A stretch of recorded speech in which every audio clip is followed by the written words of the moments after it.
Don't you move a muscle. I'm about to give you guys a play that is going to cash on the huge UFC 299 card. You guys remember the last free play I gave to you guys was on Ilia Topuria. We got him at plus 135 underdog odds.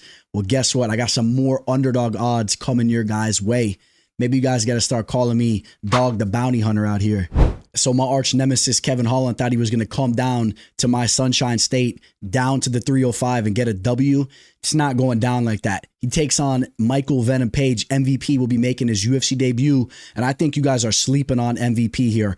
Not sure if a lot of you guys are Bellator fans and just don't know what he's been doing throughout the years. Some people are saying he has a padded record and whatnot. I am not in agreement, and let alone just look at the performances that he's put on throughout his career. He's an extremely dangerous fighter. That's the way that he does it, right? He passes the eye test.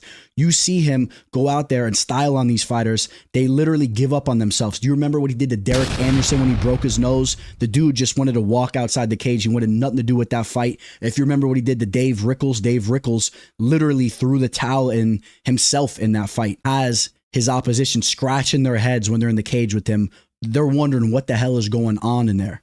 For anybody that's saying Holland has put in more work because he's been fighting over in the UFC compared to MVP fighting over in Bellator, name me one big-time victory that Holland has had over the last couple of years in the octagon. I don't see nothing to talk about. Nothing impressive about the Michael Chiesa victory, an old Santiago Ponzinibbio, an old Tim Means, a washed Alex Oliveira who loses to everybody. And in fact, Oliveira wins that first round.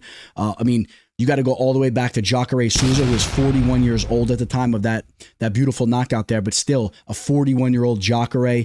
The only one that even stands out to me throughout his career is probably the Anthony Hernandez finish. Anthony Hernandez wasn't the same fighter who he is now, but Anthony Hernandez really one of the only respectable W's on his resume. You could mention the Joaquin Buckley victory.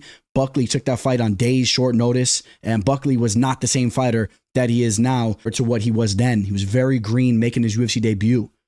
For anyone that's saying Holland will have a grappling advantage here, I don't see any way Holland gets this fight down to the mat. I just saw MVP stuff takedowns continuously against a fighter in Logan Storley, who is a Division I national champion multiple times. I think MVP can keep this fight standing. Besides that, Kevin Holland has showcased that he doesn't have the highest fighter IQ, and he's willing to exchange on the feet with fighters that he can even potentially have an advantage down on the mat. We saw that against Stephen Wonderboy Thompson. I was there cage side for that fight, took that easy W on Wonderboy. I think MVP is a better striker than Thompson was at the time of that fight when it took place. MVP has a very similar fighting style to Stephen Wonderboy Thompson, who we saw have a lot of success against Kevin Holland. MVP will have his hands down low. He'll have that karate point fighting system, and he will land on Kevin Holland.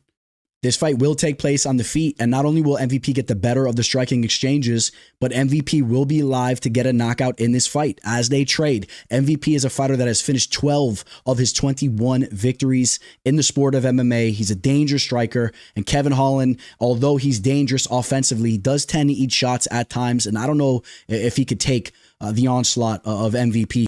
The good news for Holland, just as he said to me in my Instagram DMs, he's not overly concerned with if he wins or loses. As long as he has eyeballs on him and he's making a good paycheck to go out there and fight, he'll be all right.